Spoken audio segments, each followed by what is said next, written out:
नमस्कार। जब हम भारत के संविधान के बारे में सोचते हैं तो क्या लगता है, कोई मोटी सी कानून की किताब? नहीं, ये उससे कहीं ज्यादा है। ये एक जिंदा, सांस लेता हुआ दस्तावेज है जिसकी कहानी सुप्रीम कोर्ट के ऐतिहासिक फैसलों ने लिखी है। आज हम उसी कहानी को समझने की कोशिश करेंगे। तो कहानी की शुरुआत एक बहुत बड़े सवाल से होती है। क्या संसद के पास इतनी शक्ति है कि वो संविधान के मूल सिद्धांतों को ही बदल दे? यही वो सवाल है जिसने दशकों तक हमारी न्यायपालिका और संसद के बीच एक जबरदस्त रस्साकशी को जन्म दिया।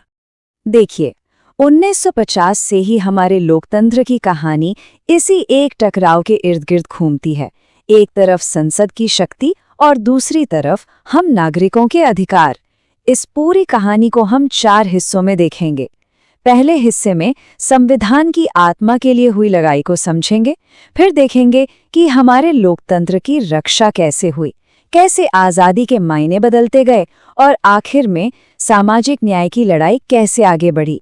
तो चलिए शुरू करते हैं। पहला अंक, वो लड़ाई जो संविधान की आत्मा के लिए लड़ी गई। इस रस्साकशी की शुरुआत हुई भूमि सुधार कानूनों से। सरकार जमींदारी खत्म करना चाहती थी, पर ये चीज संपत्ति के मौलिक अधिकार के आड़े आ रही थी। शुरू में शंकरी प्रसाद और सज्जन सिंह जैसे मामलों में सुप्रीम कोर्ट ने संसद को ही सबसे ऊपर माना। उन्होंने कहा कि ठीक है, संसद मौलिक अधिकारों समेत संविधान के किसी भी हिस्से को बदल सकती है। लेकिन फिर आया कहानी में एक जबरदस्त ट्विस्ट। साल था 1967। केस था गोलकनाथ। 11 जजों की बेंच ने 6-5 के बहुत ही करीबी फैसले से पासा ही पलट दिया। कोर्ट ने कहा कि नहीं, संसद मौलिक अधिकारों को छीन नहीं सकती। ये अधिकार पवित्र हैं, इनसे छेड़छाड़ नहीं की जा सकती। तो अब देखिए, 2 बिल्कुल अलग अलग सोच आमने सामने थी। एक तरफ ये तर्क कि जनता की चुनी हुई संसद ही सबसे बड़ी है और उसे संविधान बदलने का पूरा हक है।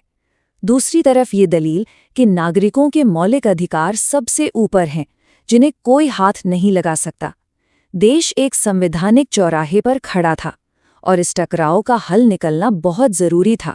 और वो हल निकला 24 अप्रैल 1973 को केशवानंद भारती केस में। ये दिन भारतीय न्यायपालिका के इतिहास का शायद सबसे अहम दिन है। 13 जजों की अब तक की सबसे बड़ी बेंच बैठी। और पता है फैसला क्या था? 7-6 से, मतलब सिर्फ एक जज के वोट से इतिहास बदल गया। इसी फैसले ने जन्म दिया मूल ढांचे के सिद्धांत को। आसान भाषा में इसका मतलब ये था कि ठीक है, संसद संविधान में बदलाव कर सकती है, लेकिन वो इसकी नींव, इसकी आत्मा को नहीं बदल सकती। ये सिद्धांत एक तरह से भारत के लिए एक सेफ्टी वॉल्व बन गया। सोचिए, अगर ये न होता तो कोई सरकार शायद कानून बनाकर चुनाव ही खत्म कर देती। इस सिद्धांत ने ऐसी किसी भी संभावना का दरवाजा हमेशा के लिए बंद कर दिया। तो सवाल ये है कि ये जो मूल ढांचे का सिद्धांत आया, ये बस किताबों की बात बनकर रह गया या इसने असल में कुछ बदला? चलिए दूसरे अंक में देखते हैं कि ये हमारे लोकतंत्र के लिए एक ढाल कैसे बना। इस सिद्धांत का पहला बड़ा टेस्ट हुआ इंदिरा गांधी बनाम राजनारायण केस में। सरकार ने एक ऐसा बदलाव किया जो प्रधानमंत्री को चुनावी धांधली के आरोपों से ऊपर रखता था। कोर्ट ने कहा नहीं और उसे रद्द कर दिया। क्यों? क्योंकि स्वतंत्र और निष्पक्ष चुनाव संविधान का मूल ढांचा है।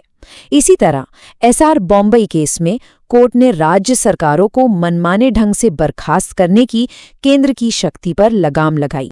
तो इन फैसलों के जरिए हमारे लोकतंत्र के कुछ बुनियादी नियम पत्थर की लकीर बन गए, जैसे चुनाव हमेशा स्वतंत्र होंगे, देश का धर्मनिरपेक्ष चरित्र बना रहेगा और अदालतों की कानूनों को जांचने की शक्ति यानी जुडिशियल रिव्यू को कभी छीना नहीं जा सकता। कोर्ट ने साफ कर दिया कि ये हमारे लोकतंत्र के वो पिलर्स हैं जिन्हें कोई सरकार छू भी नहीं सकती। चलिए अब कहानी के तीसरे हिस्से में चलते हैं और ये हिस्सा हम सब से यानी आम नागरिकों से सीधे तौर पर जुड़ा है। यहाँ हम देखेंगे कि कैसे कोर्ट की व्याख्याओं ने हमारी आपकी आज़ादी का दायरा बढ़ाया। ये बहुत दिलचस्प है कि कैसे आर्टिकल 21 यानी जीने का अधिकार समय के साथ बड़ा होता गया। मेनका गांधी केस में कोर्ट ने कहा कि जीने का मतलब सिर्फ सांस लेना नहीं बल्कि सम्मान के साथ जीना है। फिर हुसैना रा खातून केस में जल्दी न्याय पाने का हक भी इसमें जुड़ गया। और हाल ही में पुट्टास्वामी केस में निजता का अधिकार यानी राइट टू प्राइवेसी भी इसका एक अहम हिस्सा बन गया। और अब आते हैं हमारी कहानी के चौथे और आखिरी पड़ाव पर, सामाजिक न्याय की लड़ाई। यहाँ सुप्रीम कोर्ट ने समाज में गहरी जड़ें जमा चुकी असमानताओं पर चोट की। एक वक्त था जब वर्कप्लेस पर महिलाओं की सुरक्षा के लिए कोई खास कानून नहीं था। संसद ने कुछ नहीं किया तो विशाखा केस में सुप्रीम कोर्ट आगे आया और उसने खुद गाइडलाइंस बनाई। ये एक मिसाल थी कि जब तक कानून नहीं बनता तब तक भी न्यायपालिका नागरिकों के अधिकारों की रक्षा कर सकती। और ये सिलसिला तो बस चलता ही गया। इंदिरा साहनी केस ने आरक्षण पर 50% की सीमा तय की। नालसा केस ने ट्रांसजेंडर समुदाय को तीसरे लिंग की पहचान और सम्मान दिया। शायरा बानो केस में इंस्टेंट ट्रिपल तलाक को गैर संवैधानिक ठहराया गया। हर एक फैसले ने हमारे समाज को थोड़ा और बराबरी और न्याय की ओर धकेला। तो इन सारी कहानियों को जोड़कर देखें तो तस्वीर क्या बनती है? ये हमें सुप्रीम कोर्ट की सबसे बड़ी भूमिका तक ले जाती है, संविधान के एक सजग प्रहरी की भूमिका। 1950 से शुरू हुआ ये सफर, जहां अधिकारों की व्याख्या बहुत सीमित थी, वहां से केशवानंद और पुट्टास्वामी जैसे मील के पत्रों से गुजरते हुए हमारे संविधान की कहानी समय की एक नदी की तरह आगे बढ़ी है।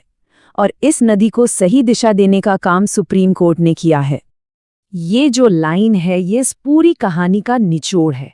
सेंटिनल ऑन द कोई वीव का मतलब है एक ऐसा पहरेदार जो हमेशा चौकन्ना रहता है, जो कभी सोता नहीं।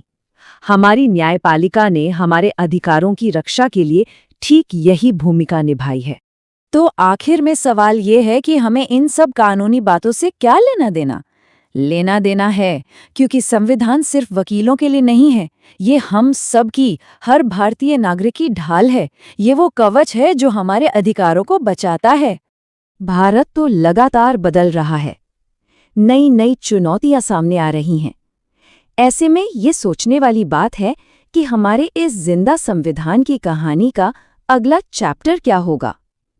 ये एक ऐसा सवाल है जिसका जवाब हम सबको मिलकर खोजना होगा।